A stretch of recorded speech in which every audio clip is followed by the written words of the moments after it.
எல்லாம் அல்ல இறைவனுடைய பெருமையினாலே 437வது வார வளமான வாழ்விற்கு வழிபாட்டு சிந்தனைகள் ஆலயம் சூட்டும் மானுட தத்துவம் நாம் யார். இது வரைக்கும் ஏதோ கரகடம் படிச்சிடும். இப்போ நம்ம சிந்திக்க போகிற தலைப்பு ருத்ர பிரம்ம. ருத்ரர்கள் அப்படிங்கிற தலைப்பை சிந்திச்சிருக்கோம். பிரம்மா அப்படிங்கிற விஷயத்தையும் நம்ம சிந்திச்சிருக்கோம். 2 வார்த்தைகளை இணைத்து ஒரு வார்த்தையை செய்திருக்கிறார்கள், ருத்ர பிரம்ம.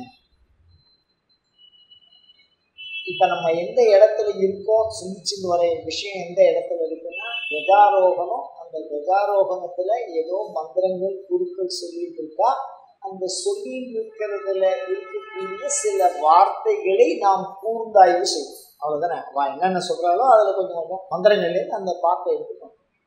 அதுல ஒரே ஒரு வார்த்தை ருத்ர பிரம்மம். இவங்களும் நம்ம கொடியேற்று கஜாரோகண மகோத்சவத்துக்கு விஜயம் செய்கிறார்கள் அப்படின்னு சொல்றாங்க. இந்த ருத்ர பிரம்மங்கிறது என்ன அப்படின்னா, தீட்சையை பத்தி நம்ம தெரிஞ்சுட்டோம்னா அதுல ஒரு பகுதி இந்த ருத்ர பிரம்மங்கிறது வரும்.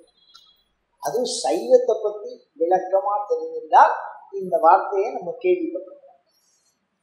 என்ன அப்படின்னா, ருத்ர சப்தத்தை கேட்போம். முதல்ல ருத்ரம் தான் நம்ம முதல்ல போட்டு, அதாவது அருவும் உருவும் அருவுருவும் அல்லா ஒருவன். அழகா சொல்லுவார் சிவபோகசாரத்தில். அருவும் உருவும் அரு உருவும் அல்லா ஒருவன் அப்படிங்கிற வார்த்தையை மாத்திரம் நான் எடுப்பேன். சிவபோகசாரத்தில் பாடல் அரூபம் அப்படின்னா என்ன, அந்த வார்த்தையை தெரிஞ்சிடாதான் இப்போ இதெல்லாம் தெரிஞ்சுக்க முடியும். இந்த ஸ்டெப்பை நம்ம இது தெரிஞ்சிடாதான் அதுக்கு மேற்கொண்டு நம்ம புரிஞ்சுக்கவே முடியும். இல்லைன்னா ஒன்றுமே நுட்பமான வார்த்தையாக இருக்கும். சொன்னது சிவபெருமான், கேட்டது ருத்ரர்கள். அவள் 2 பேருமே பெரிய ஆளு. அவள் 2 பேர் சொன்ன வார்த்தையே இவ்வளவுதான் அப்படிங்கிறதெல்லாம் பரீட்சை பண்ணுறதெல்லாம் ரொம்ப கஷ்டமாக இருக்கும். என்னன்னா, நம்ம உடம்பை பொறுத்த வரைக்கும் அருவம் அப்படிங்கிற வார்த்தை எதை குறிக்கும் அப்படின்னா உயிரை குறிக்கும். நம்ம உடம்பை பொறுத்த வரைக்கும் அருவம் அப்படிங்கிற வார்த்தை உயிரை குறிக்கும். ஏன் அப்படின்னு கேட்டா, நீங்க உங்களுடைய காதுகளினாலே உயிரின் குரலை கேட்க முடியாது. உயிர் இல்லைன்னா காதை கேட்காது, அது வேற விஷயம். உயிர் அப்படிங்கிறது ஒரு மனிதனுடைய உயிர் பிரிஞ்சிச்சு, அது தனியாக நிற்கிது அப்படின்னு சொன்னா, அது பேசுகிற, அது செய்கிற, அதை தீண்டுகிற பண்பு இந்த யாக்கைக்கு இல்லை. உயிர் தனியாக இருக்குன்னா அதை நம்ம கையாள தரணும். யாக்கை உள்ளவால தான் யாக்கை உள்ளவா பார்க்க முடியும், யாக்கை உள்ளவா கேட்க முடியும். மூக்கு வாயை கொண்டு நம்ம இந்த 5 புலன்களால தான் இந்த புறப்பொருள்களை நாம் பற்றி அறிவோம். ஒன்று கண்ணால் பார்ப்போம், இல்லை காதால் கேட்போம், இல்லை மூக்கால் மூந்து பார்ப்போம், இல்லை வாயால் போட்டு ருசிச்சு பார்ப்போம், இல்லை கையால் தொட்டு தீண்டி பார்ப்போம். இதுதான் நம்மளால முடியும். அதுக்கு அடுத்த ஒரு ஸ்டெப்பு நம்ம போவோம். கொஞ்சமாவது காதல், அன்பு, பாசம் இந்த மாதிரி மனதால் சிந்திச்சு பார்ப்போம். அதுக்கு அடுத்த ஒரு ஸ்டெப்பு நம்ம போவோம். பல மனதுகளின் நினைவு அலைகளின் பதிவுகளை கொண்டு நாம் சிந்தித்து பார்ப்போம். கடந்த காலத்தில் நம்ம என்ன 1வது படிச்சதுலேருந்து ஆரம்பிச்சு இப்போ வரைக்கும் 55 வயசாகுதுன்னு வச்சுங்களேன், இப்போ வரைக்கும் நம்ம மனசுக்குள்ளே இருந்த ரெக்கார்ட்ஸ் எல்லாம் உள்ளுக்குள்ளே இருக்கும். அது என்ன லாங்குவேஜில் பதிவு பண்ணியிருக்குமோ அந்த லாங்குவேஜில் சொன்னதான் அதுக்கு புரியும். அமெரிக்காவில் இருக்கிறவனுக்கு 50 வயசாக தான் அவனுக்கு ஆங்கிலத்தில் சொன்னதான் புரியும். மலையாள தேசத்தில் இருக்கிறவனுக்கு 55 வயசாக மலையாளத்துக்கு சொன்னால் புரியும், தமிழில் சொன்னால் புரியாது. ஏன்னா ஏதாவது ஒரு கோடு தான் அது எடுத்துக்குது. அந்த கோடில் நீங்கள் என்ன உள்ளே கொடுத்துருக்கீங்களோ அந்த கோடு தான். இது தெரியாதவன்ட்டு அது பேச முடியாதுல்ல. அப்போ அது ஒரு பதிவு சாதனமாக அது இருக்கிறது. அந்த பதிவை அது மாதிரி தான் சொல்ல வேண்டியதா இருக்கு. அதுக்கு இப்போ என்ன சொல்கிறேன் அப்படின்னு சொன்னால், அரூபம் அப்படிங்கிறது இந்த உடம்பை பொறுத்த வரைக்கும் இது உள்ள இருக்கக்கூடிய உயிரை குறிப்பிடுவதற்காக சொல்லுகிறோம். அப்போ மனதுனால நினைக்க முடியாது ஆன்மாவை பற்றி. ஒரு ஆன்மா நின்றுட்டு இருக்குன்னா அதை எண்ணத்தினால பற்ற முடியாது. எந்த விதத்திலையும் மனம், புத்தி, சித்தம், அகங்காரம் அப்படின்னு சொல்லுவாங்க.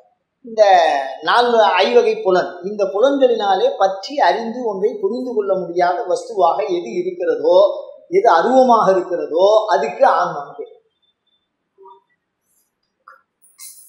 புரியுதா? ஆன்மாங்கிறது என்ன?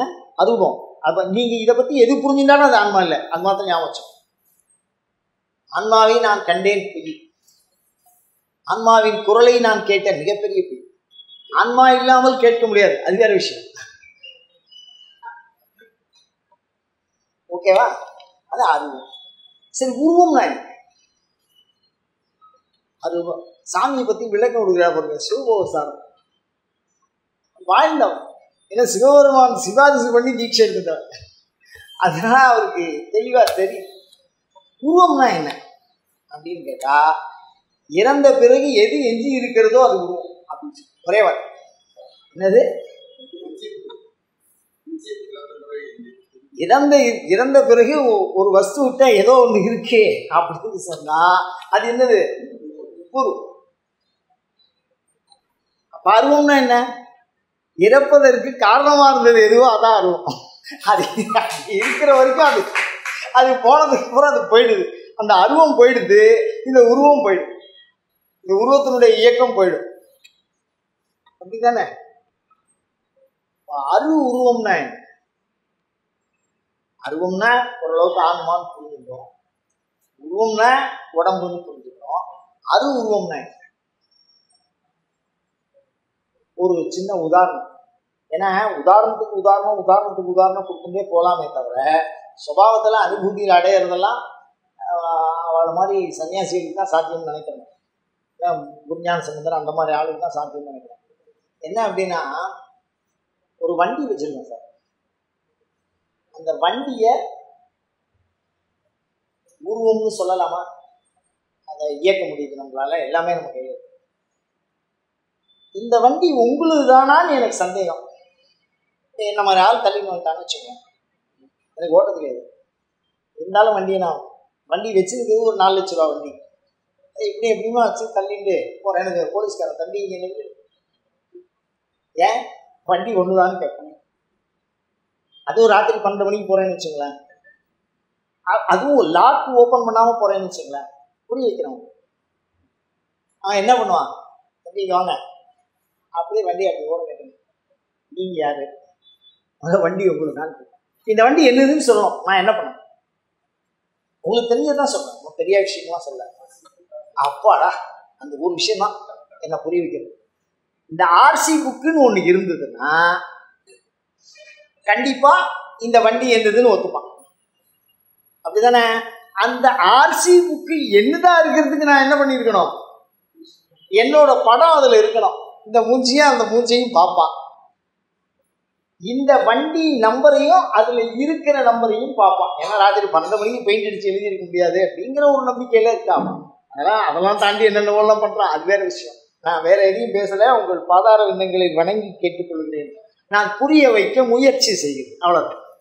இப்ப இந்த வண்டியில இந்த நம்பர் அது மாதிரி இருக்கணும். அவன் சொல்ற அட்ரஸ் அதுல இருக்கணும். என்னோட ஐடி கார்டு வேற ஏதாவது இருந்தால் அவனுக்கு இன்னும் சந்தேகமா இருந்ததுன்னா என்னோட ஐடி கார்டு கேட்பான். அப்போ அந்த ஐடி கார்டு நம்ம கொடுத்தோம்னா, நம்ம ஆதார் கார்டை கொடுக்குறோம்னு வச்சுங்க, வேற எதுவும் கொடுக்கணும் அவசியமே இல்லை. நம்ம மாட்டு வாசல் வந்துடுவோம். ஏன்னா என் கண் அதில் இருக்கு, என் கைரேகை அதில் இருக்கு. என்னிடத்து மாறுதலற்ற அடையாளத்திற்கான பதிவு அவனிடத்திலே மிக தெளிவாக இருக்கிறது. இது என்னது இல்லைன்னு யாருக்கையாவது படத்தை ஒட்டிலாம் மேலே நம்ம என்ன பண்ண முடியாது, எதுவுமே செய்ய முடியாது ஆதார் கார்டை பொறுத்த வரைக்கும். காரணம் என்னன்னா, மெய்யோடு சேர்ந்த பதிவு. அது நல்லா புரிஞ்சுக்கணும். என்னது? என்ன பதிவு? மெய். அதில் இருக்கிறத நீங்கள் பொய்யாக்க முடியாது. என்னுடைய கண்ணு, அந்த கண்ணு அப்படியே ஒரு பதிச்சு வச்சிருக்கா, அதுக்கு அவன் நம்பர் கொடுத்துருக்கான், அது ஒண்டிதான் எனக்கு இல்லை. அவன் எதுக்கு அதை வச்சிருக்கான்னா, அந்த அடையாளத்தை கண்டுபிடிக்கிறது நம்பர் வச்சிருக்கான். அப்படித்தானே? அப்போ அது உருவங்கிறது என்ன அப்படின்னா, இந்த ஆதார் கார்டு ஆர்சி புக் மாதிரி. அது மாதிரி நம்ம உடம்புக்குள்ள என்ன இருக்கு? அது உருவமா இருக்குது. எல்லாருக்கும் இருக்கு, சொல்ல மாட்டேங்கிறீங்க. அப்பாடா, அதான் நம்ம ஒரு விஷயத்தை சிந்திக்கிறோம். இது சொற்பொழிவு இல்லை, நான் அதை சொல்லிட்டே போனேன், நீங்க கேட்டே இருக்கு. எல்லாருமா சேர்ந்து தான் சிந்திக்கிறோம்.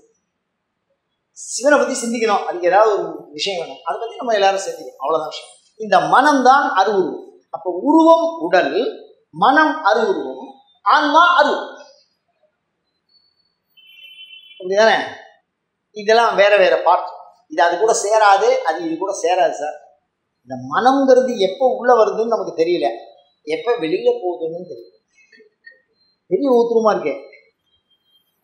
நான் பிறக்கும் போது இந்த மனம் இருந்துதான்னா ஒரு சின்ன சந்தேகம் தான் எனக்கு. நான் என்னுடைய தாயினுடைய வயிற்றிலே பிறக்கிறேன். அந்த தொப்புள் கொடியை கட் பண்றாங்க, அதை வீடியோ எடுத்து வச்சிருக்கோம். உடனே நான் சொன்னேன், உங்களுக்கு தெரியுமான்னு கேட்பேன். ஒரு வீடியோ நான் பிறக்கும்போது ஒரு வீடியோ அப்படி கட் பண்றாங்க அப்படின்னு ஒரு மூச்சை உள்ள இழுக்கிறேன். நான் சின்ன குழந்தையா இருக்கும். அப்போ என் மனசெல்லாம் இல்லை, எனக்கு அம்மாவை தெரியாது, அப்பாவை தெரியாது, எங்க வந்தோம்னு தெரியாது, எதுக்கு வந்தோம்னு தெரியாது, அப்படிதானே? அப்ப மனசு எப்பொழுது உருவாகிறது? மொழி எப்பொழுது உருவாகிறது? உணர்வு எப்பொழுது உருவாகிறது? அதுதான் விஷயம். கொஞ்சம் கொஞ்சம் கொஞ்சம் கொஞ்சமா ஏதோ ஒரு வஸ்து உள்ளுக்குள்ள என்ன பண்ணிக்கிட்டே இருக்கே, ஆட் ஆகிட்டே இருக்கு. இந்த ஆட் ஆகுறது இன்னொரு விஷயம் பாருங்க. எனக்கு ஒரு 90 வயசா இருக்கு. யார் வந்திருக்கேன்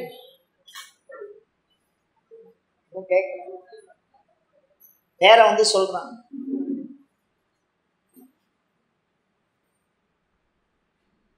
ஞாபகம் இருக்கா?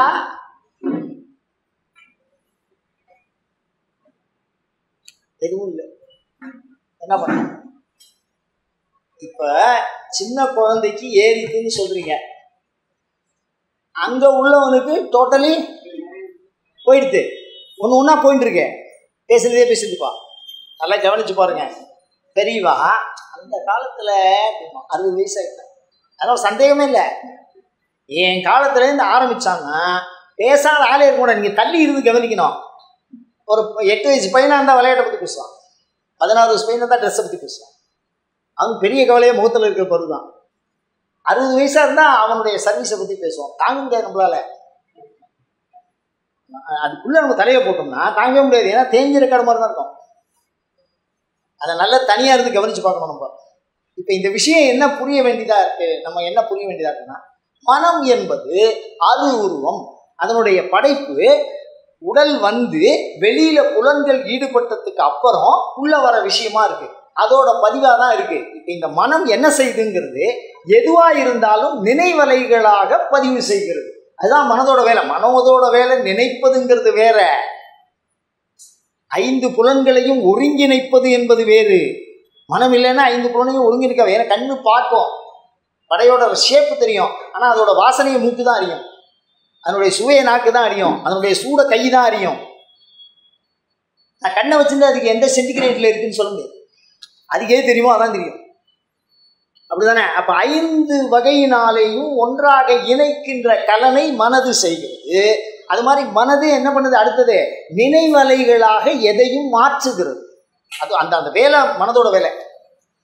எதுவாக இருந்தாலும் ஒரு நினைவலைகள், அதுக்குன்னு ஒரு பகுதி வச்சு ரெஜிஸ்டர் ஆஃபீஸ். அது 300 கம்ப்யூட்டர் பண்ண மாதிரி பண்ணினாலும், இந்த உலகம் பண்ணினாலும் ஈஸ்வரன் படைத்த மனதிற்கு ஈட ஆகாது. இந்த மனசை மாதிரி ஒரு கருத்தை நீங்க எந்த காலத்துலையும் உற்பத்தி முடியும். ஈஸ்வரனுடைய படைப்பு அது மனம்ங்கிறது. அதோட பெரிய விஷயம், அதுக்கு அழிவு இல்லைங்கிற அதான் தலை சுத்துறது நமக்கு. அழிவு இப்ப 2 விஷயத்திலையும் மாட்டிட்டு நம்ம. இப்ப என்ன ஆச்சுன்னா, இந்த மனது என்பது அருவமா உருவமா? அருவம்னு சொன்னா உருவத்தை எப்படி புரிச்சுக்கிற? மாம்பழம், வாழைப்பழம், வெளியில இருக்கக்கூடிய பொருள், இது செல்லு, இது பத்திரிக்கை அப்படிங்கிறது தெளிவா இருக்கும். இது உருவம். இந்த உருவத்தை நான் பதித்துக் கொள்ளுகிறேன். இந்த உருவம் பத்திரிக்கைன்னு எனக்கு தெரியுது. இதை மாம்பழம் நான் சொல்லுவேனா? சொல்ல மாட்டேன். அப்ப இதனுடைய உருவம் எதில் பதியுது? அப்ப பதிந்து கொள்ளுகிற உருவத்தோட பத்தின ரெக்கார்டெல்லாம் மனசுல இருக்கு. அந்த உருவமே இல்லைன்னா மனசு பேசுமா? அப்ப மனது அருவமா உருவமா?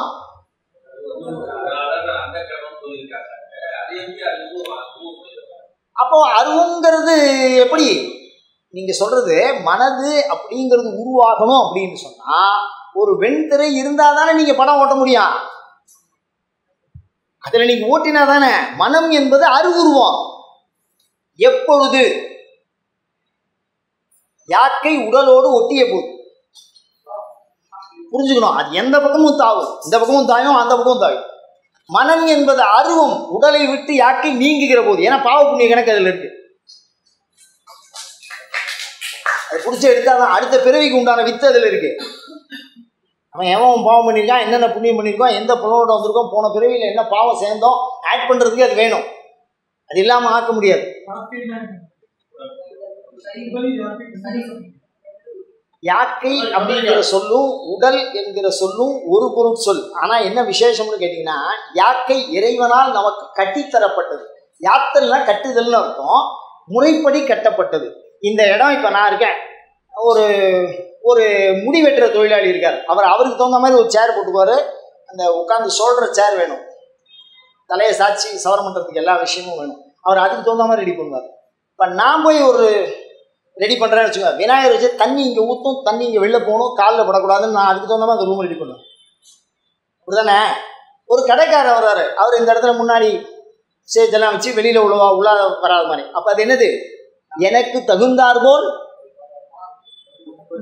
செய்யப்பட்டது. அது மாதிரி ஆன்மாவிற்கு தகுந்தாற்போல் யாக்கப்பட்டது யாக்கை. முறைப்படி இந்த கர்மாவுக்கு, இந்த பூர்வ புண்ணியத்துக்கு, இந்த ஞானத்துக்கு, இவன் மேலே போகிறதுக்கு தெளிவாக அடிச்சிருக்கார் ஒவ்வொருத்தனுக்கும். அது யாக்கைன்னு பேர். உடல் அப்படிங்கிறது என்னன்னா, ஊடகத்திலேன்னு வந்தது உடல். ஊடகத்தே நின்று உருகத்தந்தருள் எம் உடையானே. இந்த ஊடகம்ங்கிறது என்ன அப்படின்னு கேட்டீங்கன்னா, கண்ணாடி மாதிரின்னு வச்சுக்கோங்களேன். கண்ணாடியின் வழியாக நான் உங்களை பார்க்கிறேன். இப்போ கண்ணாடிக்கு தனி வெட்டி இல்லை, வெட்டி இல்லாமலும் இல்லை. நான் இங்கேன்னு பார்த்தா கண்ணாடி வழியாக நீங்கள் பார்க்குறேன், மூக்கு கண்ணாடி போட்டுருக்கேன் நீங்கள், அப்படி தானே? அது வழியாக தானே நான் பார்க்குறேன். அப்போ உங்கள் பார்வைக்கு இடையில என்ன இருக்கு? என்னை பார்க்கலன்னு சொல்ல முடியுமா உங்களால்? சொல்ல முடியாது. ஏன்னா இடையில தடுப்பு இருக்கு, அதை மறைக்குதுன்னு சொல்ல முடியாது. அதை காட்டுது அந்த கண்ணாடி. ஆனால் அந்த பொருளே இல்லைன்னு சொல்ல முடியுமா? அதை மாதிரி ஆன்மாவிற்கு ஊடகமாக இருப்பது உடல். புரியுதா உங்களுக்கு? உடல்ங்கிறது என்ன, உருவங்கிறது என்ன? ஊடகமா இருக்கிறது. அதுக்கு உள்ளான ஆன்மா இருக்கும். அந்த ஆன்மாவை வெளிப்படுத்துறதாகவும் உடல் இருக்கும். இந்த கண்ணாடி வெளிப்படுத்துற மாதிரி இருந்தாதான் அது பேர் உடலே. ஆன்மாவை வெளிப்படும். ஆன்மா அறிவு பொருள், சரீரம் ஜடப்பொருள். இந்த அறிவை வெளிப்படுத்துகிற பண்பு இருந்தால் மட்டுமே அது உடல். இல்லைன்னா இந்த மாதிரி செவனாயிடும். அவ்வளோ பெரிய விஷயம் இருக்கு அது உள்ள. இப்போ நம்ம என்ன சொல்றோம்னா, அருவம் உருவம், அருவுருவம், அல்லா ஒருவன். என்னது? அல்லா. இது இந்த 3 கேட்டகரியிலையும் வரமாட்டான்.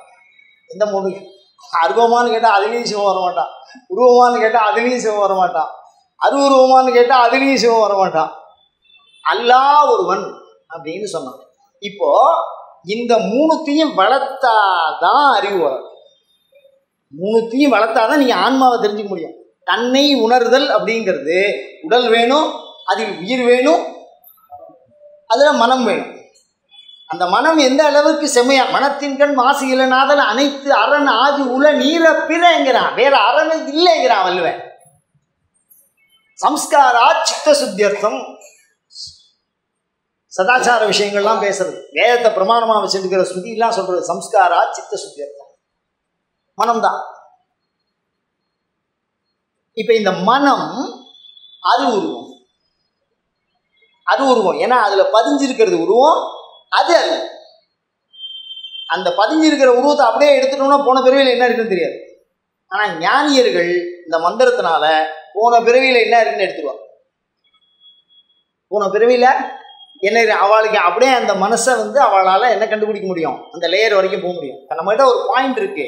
இந்த மனது அருவபாகமும் இருக்கு, உருவபாகமும் இருக்கு. இப்போ இந்த மனதில் என்ன பதிஞ்சிருக்கும் அப்படின்னு நீங்கள் நினச்சிங்கன்னா, நான் எந்த சூழலில் இருக்கேனோ, எந்த மொழியை பேசுகிறேனோ, என்ன மாதிரி உணர்வுகள் என்னால் பெறப்பட்டனவோ அதன் பதிவுகள் மட்டும் அதிலே பதிந்திருக்கும். அதெல்லாம் உருவமாகவே இருக்கும். அது காலி சீடி. அந்த சீடிக்குள்ள மனம் அருவம், அதுக்குள்ள உருவம் பதிச்சிருக்கா. நான் அதுக்குள்ள ஒரு சினிமா படத்தை என்ன ஏற்றிருக்கேன், அந்த காலி சீடியில் பதிவு பண்ணியிருக்கேன். அது என்ன சினிமா படம்ங்கிறது என்னுடைய வாழ்க்கை.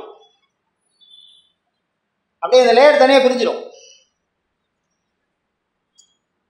ரெக்கார்ட் பண்ணி இப்போ கார்டு ஒன்று கொண்டு வந்துருக்கா, ரொம்ப சின்னதாக இருக்குது, எல்லாத்தையுமே ரெக்கார்ட் பண்ணிக்கலாம், திருப்பி ஆயிடுச்சு. அந்த மாதிரி ஒரு வஸ்து மனசு. அதை மறைக்கலாம், திருப்பி என்ன பண்ணலாம், அருள்லாம். இந்த மனதை பற்றி ஒரு காரியத்தை பண்றதுனால தான் திரோதான கிருத்தியம்னு பஞ்சகிருத்தியத்தில் திரோதான கிருத்தியத்தை சைவம் மிக விளக்கமாக பேசுகிறது. அதுக்கு சில சூட்சகம்லாம் இருக்கு. இப்போ ஏன் இதை சொன்னேன், இப்போ நீங்கள் என்ன சொல்ல வரேன், ருத்ர பிரம்மான்னு சொல்ல ஆரம்பிச்சு சொன்னது உடம்பை பற்றி, உள்ளத்தை பற்றி, உயிரை பற்றி. அல்லாஹ் ஒருவன் அப்படின்னு, ஒருவன் என்னும் ஒருவன் சிவன். அதாவது உலகத்துல எந்த வஸ்து ரெண்டாவதா இல்லையோ அந்த வஸ்து சிவன். என்னது ரெண்டாவதுன்னு ஒரு வஸ்துவே இல்லை, ஒரே வஸ்து தான் அது. அந்த வஸ்து சிவன் சொல்றான். அதுதான் ஒருவன் சொல்றான். ஒருவன் என்னும் ஒருவன். மாணிக்கவாசகர் சொன்னது, சிவபுசாரம் சொன்னது. ரெண்டு பேருமே பெரியாள், ரெண்டு பேருமே சிவத்தோட அனுகிரகத்தில் பாடம் வாங்கினவன்.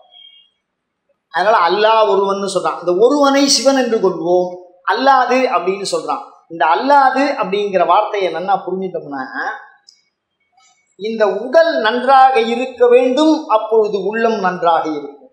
உள்ளம் நன்றாக இருக்க வேண்டும், அப்பொழுது அறிவு நன்றாக வரும். அறிவு நன்றாக இருக்க வேண்டும், அப்பொழுது ஆன்மா அனுபவிக்கும். அது வரைக்கும் இந்த ஆன்மாவுக்கு அனுபவம் கிடையாது. அறிவின் வழியாகத்தான் ஆன்மா அனுபவத்தை பெற முடியும். அறிவுங்கிறது இல்லாம அனுபவத்தை ஆன்மா பெற முடியாது. ஒரு சின்ன குழந்தை அனுபவத்தை பெற வேண்டும் என்று சொன்னால் அதுக்கு என்ன வேணும், அறிவு வேணும். சுபாவமா அப்ப அழறதே வேதனை, வயிற்ற பசியில் அழறதே அறிவு இல்லைன்னாலும் துன்பத்தை மனமாக உணர்கிறது, இச்சாசக்தியினுடைய விசேஷம் அது. ஆனா அதை போக்கிக் கொள்ள தெரியாது. அம்மா கொடுப்பாங்கிறதெல்லாம் தெரியாது. இந்தபடியே கத்தும். உணர்வு வேறு, அறிவு வேறு. ரொம்ப நுட்பமாக சைவ சித்தாந்த தத்துவம் நம்மளை நாமளே தியானம் பண்ணாதான் முதல்ல தெரிஞ்சுக்க முடியும். அதுக்காக சொல்கிறேன்.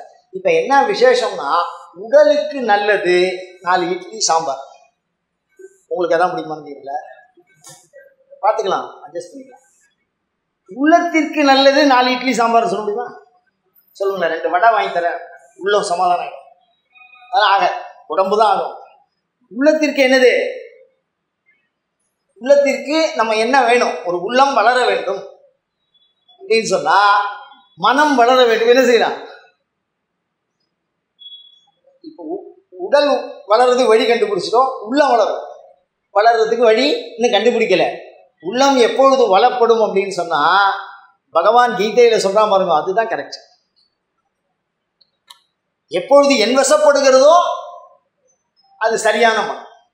எப்பொழுது அதன் வசம் நான் படுகிறேனோ அது நம்மள ஆயிடுச்சு. என்னது தானே, ஒரே விஷயம்தான். உள்ளம் எப்பொழுது நலம், உள்ளத்திற்கு எது நலம், நம் வசப்படுவது, அதுதான் உள்ளத்துக்கு நலம். நம்ம நினைக்கணும், நம்ம மறக்கணும். அதை பத்தி ஒரு உதாரணம் சொல்றான். களத்துல தூங்குவான் அர்ஜுனங்கிறான். களத்துல, போர்க்களத்துல ஒரு அம்பை விட்டுட்டு அடுத்த அம்பு வரத்துக்குள்ள ஒரு தூக்கம் போட வர முடியும். எவ்வளவு பெரிய ஞானி பாருங்க. இதெல்லாம் தெரிஞ்சுக்கணும். வியாசர் சாதாரணமாலாம் மகாபாரதத்தை அசைக்க முடியாது அந்த விஷயமெல்லாம். என்ன அர்த்தம் அப்படின்னா, அந்த அமைதியை அவனால் எடுத்துக்கொள்ள முடியும். எவ்வளவு வேணாலும் ஹார்ட் ஒர்க் பண்ண முடியும். எப்போ வேணாலும் அவனால் அமைதியா இருக்க முடியும். நமக்கு தூக்க முடியும் வராது, நாம நினைக்கிற டைமுக்கு வராது. அதான் பிரச்சனை.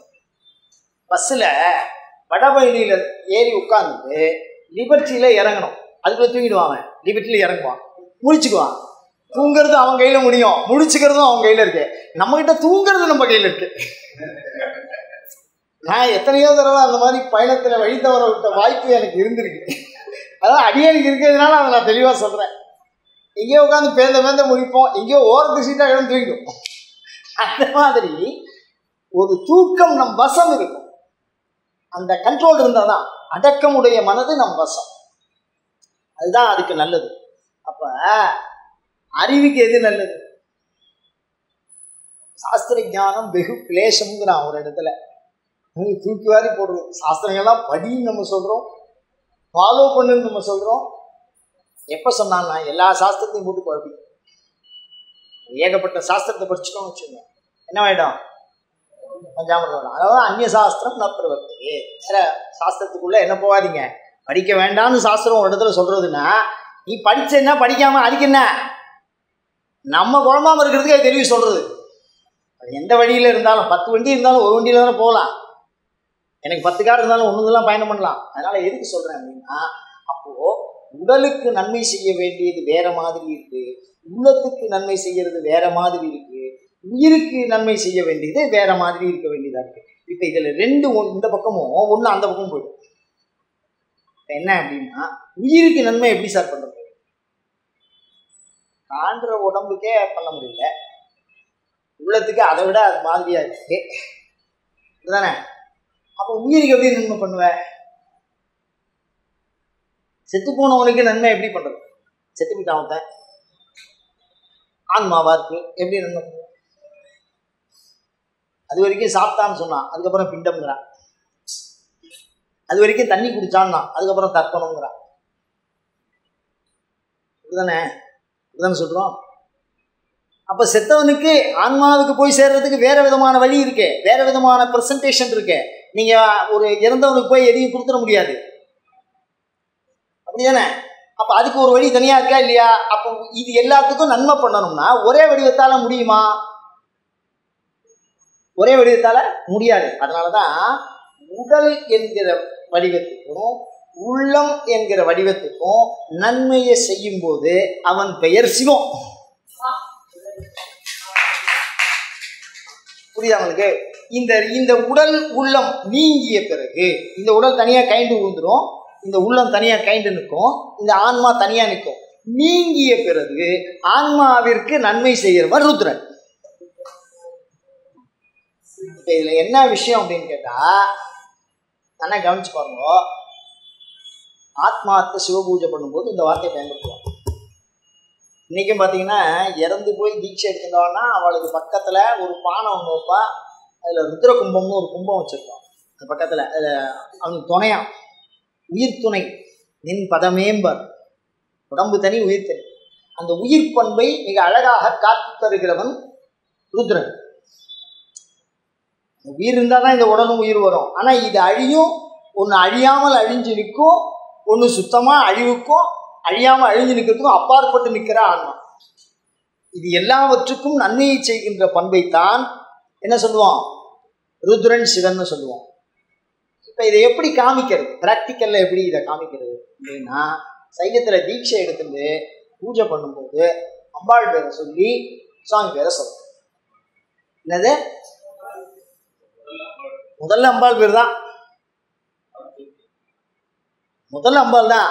நீங்க அமிர்த கணேசுவே சொன்னாலும் அபிராமி அம்பிகா சமேதன் தான் ஆரம்பிக்கும், காமாட்சி அம்பிகா சமாதன் தான் ஆரம்பிக்கும், மீனாம்பிகா சமேதன் தான் ஆரம்பிக்கும்.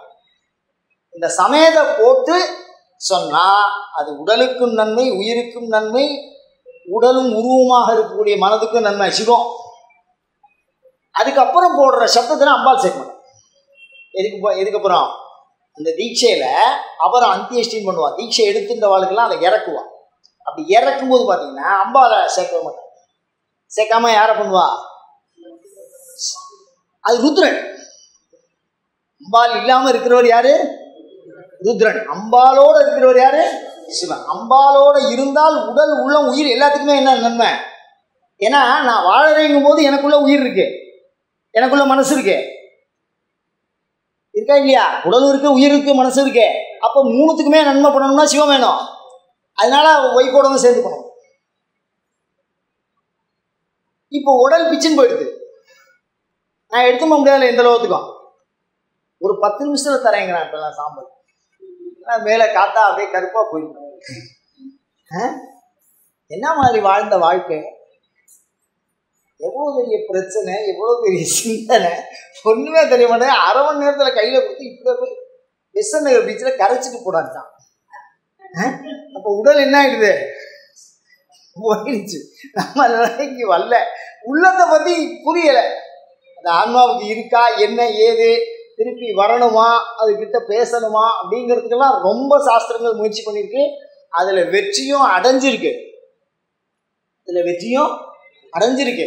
அதை நம்ம அனுஷ்டானத்தில் இன்னும் என்ன பார்க்கல. அதிவாசம்னு ஒன்று சொல்லுவாள்.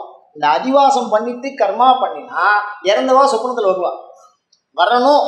கொல்லி போட்டவனுக்கு வருவான், மற்றவனுக்கு வரமாட்டான். யார் கொல்லி போட்டாலோ, யார் ஸ்ரார்த்தம் பண்ணுறேன்னு பிரதிக்க பண்ணிட்டாலோ, அவளுக்கு ஸ்ரார்த்தம் அப்படின்னு ஒரு பண்பு என்னன்னா அவள் பேரில் அன்பு இருந்தாலும் வருவான், இல்லைன்னா வரமாட்டான். அன்போட சேர்ந்து ஏதோ கடமை, ரைட், ஓகே, நான் அங்கேருந்து 5000 ரூபா பணம் அனுப்புகிறேன், அப்படியே அனுப்பிச்சிடு அப்படின்னா சாத்தியமில்லை. ஆன்மாவை பார்க்க முடியும். செத்தனை தான் பார்க்க முடியும். செத்தனை தொடர்ந்து நினைக்கின்ற ஒரு பண்பு. கிடைச்ச பொருளில் நமக்கு ஆசை இருக்காது சார். கிடைக்காத பொருள் நமக்கே தெரியும் கிடைக்காது. என்னது கிடைச்ச பொருள் நமக்கு என்ன இல்லை, கிடைக்காத பொருள் நமக்கே தெரிஞ்சிடும். அப்போ எது பேரில் இந்த ஆசை இருக்கணும், நாளைக்கு பார்த்துலாம் கிடைக்கும் அப்படின்னு இழுத்துட்டே போகிறது பாருங்க, அதுதான் தாரணை, அதுதான் ஸ்ரத்தை. அந்த ஸ்ரத்தை ஆன்மா பேரில் வரணும். புரியுதுக்காக சொல்கிறேன். அந்த ஆன்மா பேரில் வந்தால் நீங்கள் அந்த ஆன்மாவை பார்க்கலாம், அது ஏந்து வரதை பார்க்கலாம். வைமானிக்காகனு அந்த சாஸ்திரம் வரும். பல பேர் சொப்பனத்தில் கண்டு ப்ரூவ் பண்ணி எழுதியிருக்கா. இதை பற்றிலாம் செய்கிறா. வெளிநாட்டுக்காரெல்லாம் கண்டுபிடிக்கிறான். நம்மெல்லாம் கொஞ்சம் யோசனையெல்லாம் இருக்கும். நான் ஒன்றும் தப்பாக சொல்லலை, இன்னும் கொஞ்சம் முயற்சி பண்ணுவோம். பண்ணினால் இந்த மாதிரி விஷயங்களை எல்லாம் கண்டுபிடிச்சிடும். விமானம் தான் அவன் எழுதி காமிச்சா, அவன் பறக்க விட்டான். நம்மலாம் 7 உலகம் இருக்கே அப்படின்னு சொன்னான். புவி 7ஐயும் பூத்தவளை அபினப்பட்ட சிம்பிளாக சொன்னார். புவி 7ஐயும் பூத்தவள் ரொம்ப சிம்பிள் வார்த்தை. இப்போ ஸ்பேஸ்லேருந்து ஒரு அம்மா இறங்கி வருதுங்கிறான். 7 லேயர் இருக்குங்கிறான். ஒரு இடம் சூடாக இருக்கு, ஒரு இடம் குளிர்ச்சியாக இருக்கு, ஒரு இடம் மாறும், டெம்பரேச்சர் மாறுதுங்கிறான். 7 அந்த புவி 7 தான். அதை தான் அந்த பூமியினுடைய வியாப்தியை தான் புவி 7ஐயும் பூத்தவளை இங்கே இருந்தபடியே சொன்னான். ஆண்டவர் தான் வெளிச்சம். அபிராமிப்பட்டிருக்கும் ஸ்பேஸ்க்கும் என்னில் ஒன்றுமில்லா வெளியே உட்கார்ந்த இடத்துலேயே பார்த்துட்டாங்க. அது அவ்வளோ வல்லமை இருக்குது. அதனால் ஓர் வார்த்தைகளுக்குள்ளும் கருத்து மிகுந்திருக்கிறது என்பதை நாம் அறிந்து கொள்ள வேண்டும். அவ்வளோதான் விஷயம். இப்போ நான் என்ன சொல்கிறேன் அப்படின்னா, ருத்ர பிரம்ம அப்படிங்கிறது இந்த பிரம்ம சப்தத்தை பயன்படுத்துகிறான். சிவம்னு ஏன் சொல்ல மாட்டேங்கிறான்? நான் சிவங்கிறது நித்திய சப்தம். அதனால் இறந்த ஆன்மாவை பிரம்மம் என்று சொல்லணும். உடம்போடு உயிரோடு இருக்கக்கூடிய ஆன்மாவை சிவம்னு சொல்லணும். எப்படி பேர் வைக்கிறான் பாருங்க. ஈசான சிவம், தத்புருஷ சிவம், ஹிருதய சிவம்னு எழுதுறான் கல்வெட்டில். ஹிருதய சிவம் அப்படின்னு எழுதியிருக்கான் ராஜராஜ சோழன் கல்வெட்டில். தீக்ஷா நேமம், அந்த தீக்ஷா கொடுத்து அந்த விஷயத்தை சொல்றான். உயிரோடு இருக்கும்போது என்ன பண்ணணும்? சிவசப்தத்தை பிரயோகப்படுத்துறோம். அந்த சிவசப்தத்தை பிரம்மம் அப்படிங்கிறது பிரயோகப்படுத்துறது அப்படின்னு வச்சுட்டா. பஞ்சபிரம்மம், மந்திரத்தோட பேர் பஞ்சபிரம்மம், அங்கத்தோட பேர் ஷடங்கம். இது அங்கம், அது உயிர், ரெண்டுத்துக்கு பேர் வச்சிருக்கான் பாருங்க. பஞ்சபிரம்மம், ஷடங்கம். அதுக்கடுத்து மூலம், மூல மந்திரம். அதுதான் 12 திருமுறை. எது 12 திருமுறை? எது 12 திருமுறை? முதல்ல 6, அதெல்லாம் சேர்த்து 1 வைக்க வேண்டியதானே. 3 திருமுறையும் ஞானசமுந்தர் தானே, 1 ஏன் சொல்லலை? பின்னாடி ஒரு 3 சொல்லியிருக்காளோ இல்லையா? அது 2ன்னு சொல்லிட்டானே, ஆத்தர் 1 தானே, சொல்லலாமே. 10 ஆத்தர் சேர்த்ததை ஒரு நூல்னு சொல்றீங்க. 10ஆம் திருமுறையோ 11ஆம் திருமுறையோ, அப்படி தானே? அப்படி இருக்கும்போது ஏன் அப்படி சொன்னானே? அதான் ரகசியமாக தான் சொல்றா. பிரம்ம மூளை, பிரம்ம அங்க மூளை, அவ்வளோதான். இது எல்லாத்தையும் சேர்க்கிற ரொம்ப தெளிவாக தெரிச்சு 12 திருமுறையும் தொகுத்துருக்காரு. மிக அழகாக தொகுத்துருக்காரு. நட்ராஜா தொகுத்தது. இதுக்கு வேகமாக தட்டலாம். தமிழை பற்றி தானே சொல்கிறேன், திருமுறையை பற்றி தானே சொல்கிறேன். இதே கதை தான், வேற ஒன்றும் இல்லை. உருவம், அருவம், அது உருவம், அல்லா ஒருவன் சிவம். இந்த எந்த கேட்டகரியிலையும் அவன் என்ன வரமாட்டான். ஆனால் எல்லாத்தையும் தாண்டி இருப்பான், எல்லாத்துக்குள்ளேயும் இருப்பான். அந்த எந்த பண்பு சொல்கிற மாதிரி அவ்வளோ சிறப்பாக சொல்லியிருக்காங்க. அதனால் ருத்ர பிரம்மங்கிற வார்த்தையை நம்ம எப்போ புரிஞ்சுக்கணும் அப்படின்னு சொன்னால், ஆத்மார்த்த பூஜை எடுத்துக்கிறவாளுடைய ஒரு லிங்கம் வச்சுருப்பான். அந்த லிங்கத்தை அவள் இறந்த பிறகு அவளாவே 3ஆக உடைச்சிடுவோம். உடைச்சி 3ஆக ஸ்தாபிதம் பண்ணுறோம். அந்த லிங்கத்தை தான் ஸ்தாபிதம் பண்ணுறதுன்னு வழக்கம் வச்சுருக்கோம். ஒருத்தரோட லிங்கத்தை இன்னொருத்தர் பூஜை பண்ணுறது வழக்கம் இல்லை. அப்போ நீங்கள் தான் அதுதான் நம்ம. அப்போ அந்த ஆன்மா போய் அதில் கரெக்டாக உட்காந்துக்கும். நீ வாழும்போதெல்லாம் அந்த ஃபீல்ட்லேயே இருக்க. உன்னுடைய ஆத்மார்த்த மூர்த்திங்கிறது வேற இல்லை. வாழ்கிற வரைக்கும் இங்கே உடம்புல திங்கிற, இந்த உடம்பு உனக்கு கிடைக்கலன்னா இந்த வீடு விட்டு போச்சுன்னா எந்த வீட்டில் தங்கிப்ப? அந்த லிங்கத்தில் தங்கிப்ப. அப்படி தங்கும்போது அதுக்கு பிரம்மசப்தம், அப்படி தங்காத போது ருத்ரசப்தம். எவ்வளோ அழகாக வச்சிருக்கா பாருங்க. இந்த மாதிரி தீட்சை பண்ணின்றவா இருக்கிறவாளுடைய வார்த்தையை சொல்லியிருக்கிறாங்க. இது தொடர்ந்து பேசிகிட்டே இருக்க வேண்டிய விஷயம். அயம் தர்மஹா உத்தரோத்தராபிவிருத்திரஸ்து. அடுத்த வார சிந்தனையாக ருத்ர பிரம்மமூர்த்தி பார்த்தோம், அது விஷ்ணுமூர்த்தியை பார்த்தோம். அயம் தர்மஹா உத்தரோத்தராபிவிருத்திரஸ்து. நீங்க சொன்ன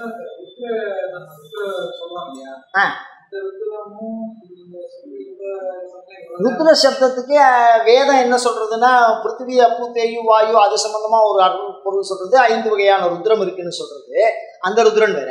அப்புறம் ஏகாதச ருத்ரன் நமஸ்தே அஸ்து பகவான் விசேஷன பேர் சொல்றா. அதுக்கப்புறம் அட்ட ருத்ரன் பவாய தேவாயன்னு தனியா சொல்றா. அதுக்கப்புறம் அட்ட ருத்ரன்னு இந்த இறந்த கர்மாலாம் பண்றாளோ இல்லையோ அவா ஒரு 8 ருத்ரன் சொல்றா. அதெல்லாம் தாண்டி மாறுபட்ட ருத்ரன் பிரம்ம. இது அந்த ருத்ரன் கூட இவர் வரமாட்டார். இவரோட பண்பு, இவரோட பேர். ஆனால் எல்லாருக்கும் பேர் உண்டு. ருத்ர சப்தத்தை மாத்திரம் என்னது பயன்படுத்தியிருக்கா. அது ஏன் வேற வார்த்தை கிடைச்சி அதில் வச்சிருக்கலாமேன்னா, அதுக்கு இன்னும் நமக்கு அந்த அளவுக்கு போகலை. ருத்ர சப்தத்துக்குள்ள அது ஏதோ ஒரு ரகசியம் என்ன இருக்கு இருந்தவன்னா தெரிஞ்சு வேற ஒரு பேரை வைக்க மாட்டானா? எல்லாத்துக்கும் ஒரு பேர், துணிக்கே பேர் வச்சுடுறான். இதெல்லாம் இந்த இது அப்படின்னு எதையோ ஒன்று அடையாளத்துக்கு ஒன்று வைக்கிறான் இல்லையோ. அந்த மாதிரி ருத்ரனுக்கு பேர் நீங்கள் எல்லாத்துக்கும் ருத்ரன் ஏன் வச்சான்? பஞ்சருத்ரம், அட்டருத்ரம், ஏகாதச ருத்ரம் அப்படிங்கிறத, மகாருத்ரம், ஸ்ரீருத்ரம் அப்படிங்கிறதெல்லாம் ருத்ரனுக்கு பேர் வச்சுட்டான். அதில் இந்த ருத்ர சப்தமும் ஒன்று என்றாலும் இது திர அப்படின்னா பரவுதல்னு அர்த்தம். ருத் ரோதனம்னு அர்த்தம். பரவுவதும் தடுப்பதுமாகிற பண்பு இந்த இடத்துல. எது பரவுது எது தடுக்குதுன்னா, ஆகாஷாத் வாயோர். நான் மேகத்தில் இருந்தேன், உதாரணமாக உங்களுக்கு புரியறதுக்காக சொல்கிறேன். உடனே நீங்கள் நான் சொன்னேன், நான் சொன்னோன்னா என்ன நினச்சிக்காதீங்க. மேகத்தில் இருந்தேன். ஆகாஷாத் வாயோர், வாயுமண்டலத்துக்கு வந்தேன். வாயோர் அபஹா, ஜலத்துக்கு வந்தேன். ஆப பிருத்திவி, அதுலேருந்து பூமிக்கு வந்தேன். இந்த இதுலேருந்து அதுக்கப்புறம் உணவு, ஓஷதையோ அப்படின்னா உணவு. அந்த உணவு வழியாக எங்கே போனேன்? அப்பாவோட வயிற்றுக்குள்ளே போனேன். அம்மாவோட வயிற்றுக்குள்ளே ஒரு பகுதி போச்சு. இந்த அப்பாவோட வயிற்றுக்குள்ளே போகிறது வீரியமாக ஆச்சு. அந்த வீரியமாக ஆறப்போது என்னுடைய ஆன்மா உள்ளே வருது. அந்த வீரியமாக திருப்பியும் வெளியிலிருந்து உள்ளே போகிற மாதிரி தாத்பரியம் சொல்கிறேன். இதெல்லாம் வேத மந்திரங்கள்லாம் ரொம்ப தெளிவாக இருக்குது. ஆகம மந்திரங்களும் அதை பற்றி தெளிவாக சொல்லியிருக்கு. அது மாதிரி பெண்ணுக்கும் நம்ம இதில் திருமணம்னா ஆன்மாவையும் உடலையும் இணைத்து பிரித்தல் என்பது பொருள். என்னது? ஆன்மாவையும் சரீரத்தையும் என்ன பண்ணணும்? இணைத்து பிரித்தல் என்பது பொருள். நான் சாதாரணமாக ஏதோ பெண் ஆண் அந்த மாதிரி ஆங்கிலேயர்கள் பார்க்குற நோக்கிலே நம் திருமணமானது இல்லை. நம்ம சடங்குக்கு அதுக்கு சம்மந்தமே கிடையாது. கல்யாணம்னா சாமர்த்தியம், சரியான விஷயம். அது உள்ள போகும்போது. அதனால் நான் என்ன சொல்கிறேன் அப்படின்னா, இப்போ நீங்கள் என்ன கேட்டீங்க என்கிட்ட? இந்த ருத்ரங்கிறது பரவுதலுக்கு சொன்னேன். ஒரு சொத்து விந்து தான் என் தகப்பனாருடைய வயத்திலிருந்து ஏதோ ஒரு விஷயத்துலேருந்து, எங்கள் அம்மாவுடைய ஒரு விஷயத்துலேருந்து. எங்கள் அம்மா சுத்திக்கிறாளே தவிர உடல் அவளை சார்ந்தது. பிராணன் எங்கள் அப்பாவை சார்ந்தது. புரியுமா? சரீரம் ஜட சக்தி அம்மாவை சார்ந்தது. ஜடம் கீழே விழுந்துடும். அதனால தான் அது ஒத்துக்க மாட்டா. அந்த கோத்திரமும் ஒதுக்குவா. பிராணசக்திங்கிறது அந்த விந்து சாரம். அதில் ஒரு நுனியில் லட்சக்கணக்கான விஷயம் உட்காந்துருக்கு. அதுதான் அனிமா, மகிமா, கரிமா, லகிமா, ஈசித்தம், வசித்தம். இதெல்லாம் சாமிக்கு இருக்கிறதா நம்ம ஏற்றிட்டோம். இப்போ அந்த ஒரு சொட்டு விந்துக்குள்ளே நான் உள்ளே வரேன். நல்லா கவனிக்கணும். இந்த ஆன்மா எங்கே இருக்கு? விந்து ஆன்மா இல்லை, அண்டா ஆன்மா பெண்ணில். அது ரெண்டுத்துக்கும் இடையில இணைஞ்சதுக்கு அப்புறம் உள்ள உட்கார்ற சேர். அது ரெண்டும் சேர்ந்தாதான் இது உட்கார முடியும். புரியுதா உங்களுக்கு? 16 நாள் கர்மாங்கிறான். விந்து விட்ட நாள்லேருந்து கர்ப்பப்பையில போய் அது ஒரு ஸ்டாண்டர்டாக உட்கார்றதுக்கு 16 நாள் ஆகுதுங்கிறான். அதுதான் யாத்திரைன்னு சொல்கிறான். செத்து போனால் சவ யாத்திரை, வாழ்ந்தா ஒரு உயிரின் யாத்திரை. யாத்திரையை எல்லா சமயமும் ஒத்துக்கிறது. ஆமாம், ஒரு ஆன்மா உள்ளே போய் கர்ப்பத்தில் ஸ்டாண்டர்டாக உட்காரணும். இது எனக்கு சேர்னு உட்காரணும். உட்கார்ந்ததுக்கு அப்புறம் அப்போ தான் அது அனிமான்னு இருக்குது. அனிமான்னா அனோர் அணியான், சின்னதாக இருக்குது. இப்போ என்னாச்சு? மகிமா. அப்படியே 3 மாதத்தில் அப்படிங்குது இப்படிங்குது, அப்படியே வளர்ந்துருது. அப்போ என்ன ஆகும்? அனிமாங்கிறது கரிமா. முத்தாக குழந்தை பிறக்க வேண்டும், 3 கிலோ எடை இருக்கும். தெரியுமா வெயிட்? ஒண்ணுதான், ஒரே ஒரு சொட்டு. அது வெயிட்டே கிடையாது. அது இப்ப எவ்வளவு பெருசாயிட்ட? அதெல்லாம் நான் சொல்றேன். அனிமா கரிமா, அனிமா மகிமா வளருது, அப்படியே வளருது பாருங்க. அந்த ஒரு சொட்டு அப்படியே வளருது பாருங்க. அதுக்கு பேர் வச்சிருக்காங்க பாருங்க, பிண்டாகாரம், மூர்த்திகாரம்.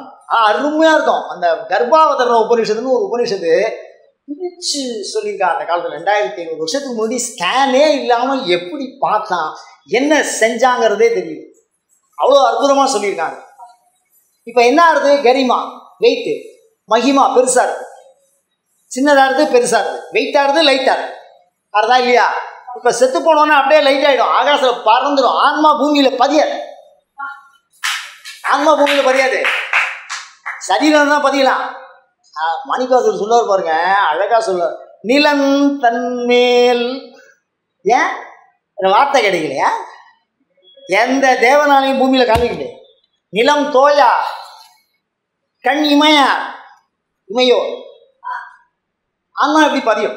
பதியாது. அது லேண்ட் ஆகணும்னா கீழே என்ன வேணும்? இந்த பாடி வேணும், இந்த பிருத்திவி அம்சம் வேணும். ரொம்ப அற்புதம். அப்ப கரிமா மகிமா பெருசாருது, சின்னது, லகி வெயிட்டாருது. ஈஷித்துவம் பிராப்தம், ஈஷித்துவம் பிராப்தமும் எப்போ வருது? அது குழந்தை பிறந்துருச்சுன்னா என்னம்மா அப்படிங்கும், 7 வயசு எடுத்துனா. அது வரைக்கும் அந்த ஈஷித்துவம் வந்துடுவா, அண்ணாந்து கிடந்தது, ஒண்ணுமே தெரியாம எல்லாரும் அப்படிதான் தான் தானே. அவாவா பெரிய லெவலில் போயிட்டு டாக்டர் இருக்கிறான், இன்ஜினியர் இருக்கிறான், சும்மா இருப்பா, உனக்கு என்ன தெரியுங்கிறான். நீ எப்பவுமே உனக்கு அப்படிதான்ப்பா. நீ என்ன பண்ணுவ? யாரை போய் குறை சொல்லுவ? ஈசித்துவம், வசித்துவம், அவனுக்குன்னு ஒரு பண்பு. தன்னை யாருன்னு காமிச்சிக்கிறதுக்கு இந்த யாக்கை இருக்கே, நான் அப்படின்னு சொல்லிக்கிறதுக்கு எனக்கு முடியறது. அப்போ வசித்துவம் எதுல இருக்கு? இந்த யாக்கையில. இதெல்லாம் எது பண்றது? அந்த ஆன்மா, அந்த ஒரு தொட்டு ஆன்மா தான், ஒரே ஒரு நூல் தான். அது ஓப்பன்ல இருக்கு. இது அழகா மகாபாரதத்தில் சொல்லியிருப்பான். மயன் ஒரு பில்டிங் கட்டியிருப்பான். அந்த பில்டிங்ல துரியோதனன் உள்ள போவான். இந்த பக்கம் செவுறு திறந்திருக்க மாதிரி இருக்கும், நிலப்படி மாதிரி இருக்கும், அங்கே போய் முட்டிக்குவான். இன்னொரு இடத்துல தண்ணி மாதிரி இருக்கும், அது தரையா இருக்கும், காலை வச்சுட்டு பயப்படுவான். இன்னொரு இடத்துல ஒண்ணுமே இருக்காதுன்னு தொப்புன்னு விடுவான் கீழே. அது துரோபதை பார்த்துட்டு சிரிக்கிறான். அந்த சிரிச்சதான் அவன் மனசுக்குள்ள வச்சிருக்காங்கிறான். அந்த மாய மாளிகை தான் இது. இந்த மயன் அமைத்த மாய மாளிகை தான் இது. மகாபாரதம் பிரிச்சிருக்கா சரீரத்தை பத்தி. எந்த இடத்துல போறோம்? ஆன்மாவுக்கு இது சின்ன வஸ்து தானே, டக்குன்னு வாய் வழியா போயிடலாமே. ஒரு ஊசி முனையில 3000 இருக்கு, என்ன வாய் வழியா போனானே, காது வழியா போனானே. எதுக்கு 20 வருஷம் கழிச்சு மல்லி கட்டினா 50 வருஷம் 70 வருஷம் 80 வயசுக்கு போக மாட்டேங்கிறது. மனசு பயமா இருக்கு, செத்து போனோம் பயமா இருக்கு, அப்படிதானே? அப்போ உள்ள வெளில போறது பிச்சுன்னு போனா கூட அது முட்டிக்கிறது, மோதிக்கிறது, அந்த வழி தெரியல இருக்கு. ஆனா ஓப்பன்வே இங்க ஒண்ணு இருக்கு, அப்படியே கைட்டி விட்டுட்டு போயிட்டு இருப்பான். குருஞான சம்பந்தர் மாதிரி சமாதிக்குள்ள இருந்துட்டு ஒரு 6 வருஷம் உள்ள இருந்துட்டு 2 பேர் பட்டம் கட்டிக்கிறான், 2 பேரும் சின்ன பிரச்சனை அப்படின்னா உள்ள வெளில பட்டம் கட்டுறாருன்னா அவர் யாரு? அவருதான் ஆத்மஞானி. அந்த மாதிரி விஷயம் இருந்திருக்கு. நம்மள மாதிரி பூமியில பிறந்து வளர்ந்தவன் அவன் யாரும் இல்லையா சொல்ல முடியல. ஆச்சந்திர சொல்றீங்களா? ராஜேந்திர சொல்றீங்களா? இப்ப ஒரு ராமலிங்கடிகளார் சொல்றீங்களா? எல்லாம் கர்ப்பத்தில் குதிச்சுதான் வந்தவா. இந்த ஆத்ம ஞானம் அந்த கரெக்டா வந்துருச்சுன்னா அது அந்த வழியா அவெல்லாம் அந்த ஓப்பன் வே தெரிஞ்சிருக்க வேண்டியது. நம்மளாம் துரியோதன மாதிரி முட்டிக்கிறோம். இந்த பக்கம் போய் அந்த பக்கம் வரும், அந்த பக்கம் போய் இந்த பக்கம் வரும். இதுலேருந்து வெளியில வர்றதுக்கும் தெரியல, இது உள்ள வரும். காப்பதற்கும் வழியறையீர் கைவிடவும் மாட்டீர், ஆப்பதனை அசைத்து விட்ட குரங்கதனை போல. ரொம்ப அழகா சொல்லியிருப்பாரு. ஒரு ஆப்ப குரங்கு என்ன பண்ணும்? ஆப்படிச்சிருக்கோம், ரப்பரா இருக்கும், அந்த ரப்பர் சேர்ந்துடும். சேராமல் இருக்குது. இப்படி ஒரு ஆப்படிச்சு குரங்கு என்ன பண்ணுவோம்? இப்படி கீழே போந்துட்டு நம்ம தான் வேலை பண்ணுவோம், நம்ம தான் செய்யணும். அதை இந்த காலை இப்படி மேலே தூக்கினா என்னங்க மாட்டிக்கும். செத்து போன பரவாயில்ல, எல்லாம் வெளில வந்துடும். வால் உண்டிய மாட்டிக்கும். புரியுதா உங்களுக்கு? இந்த வால் அண்ணட போயிடும், என்னிட வரும், வர முடியாத குரங்கு பலம் இப்படியும் அப்படியும் தாக்கிட்டே கிடக்க வேண்டியதான். அதே மாதிரிதான் அப்பதனை அசைத்து விட்ட குரங்கதனை போல ஆத்மஞானம் இல்லாம இந்த சரீரத்துக்குள்ள காயமதில் குருடன். ஆன்மா குருடன் மாதிரி இருக்கு காயத்துக்குள்ள. கொஞ்சம் வெளிச்சம் வந்துருத்துனா சந்தியாவந்தனம்னா என்னன்னு கேட்குறான். கேட்டால் பூஜை என்ன பலன் வரும், அது வருமா இது வருமா, கீழே பலன்லாம் போடும். சந்தியாவந்தனத்துக்கு என்ன பலன் அப்படின்னா ஆத்மாவை தனியாக உடம்பு தனியாக பிரிச்சிடும். ஆத்மாவை தனியாக உடம்பு தனியாக பிரிச்சிடும். அவ்வளோ வல்லமை உள்ள மந்திரம், சமஸ்த தேவதா சுரூபம், அவ்வளோ அற்புதம். ஆனால் நம்ம அந்த அந்த சாஸ்திரங்களை நோக்கிறது இல்லை, அதனுடைய நுட்பம் புரியறது இல்லை, அதனுடைய அனுபவ சாரத்தை திணிச்சு மேலே வரணும். பெரியவாளாக அதை சொல்லியிருக்கா, நாம் பண்ணி நம்ம அனுபவத்தில் தெரிஞ்சுக்க வேண்டிய விஷயமா இருக்கு. அதனால இப்போ என்ன என்ன புரிஞ்சுட்டோம், அந்த ருத்ரங்கிறது பரவறதுக்காக சொன்னேன். ருத்துன்னா தடுக்கிறது, திரான்னா பரவுறது. இப்போ திரான்னா எது வரைக்கும் என்னோட பரவுதல், ஒரு சொட்டு விந்துலேருந்து என்னுடைய நிழல், என்னுடைய யாக்கையினுடைய நிழல் சினிமாவில் நீங்கள் பார்க்குறீங்க, அது என்னுடைய என்னது இது சாயா, அந்த ஏரியா வரைக்கும் நான் பரவி இருக்கேன். இங்கே கிள்ளினா வலிக்காது, இங்கே கிள்ளினா வலிக்கும். அப்போ எது வரைக்கும் இருக்க, அது வரைக்கும் திர. ருத்து இதுக்கு மேலே நான் என்ன போகலை. ருத்து திர, நான் எது வரைக்கும் பரவி இருக்கேன், எது வரைக்கும் தடுக்கப்பட்டிருக்கேன். பிரிஷ் எது வரைக்கும் வளர்றேன், என்னுடைய அறிவு எது வரைக்கும், பிரம்ம பிரிக் அப்படின்னா பெருசாகும். பிரிக்குன்னு ஞானம், எது வரைக்கும் எனக்கு அறிவு இருக்குது, எது வரைக்கும் நான் பெருசாக தான் ஞானம். அதனால் ருத்ர பிரம்ம.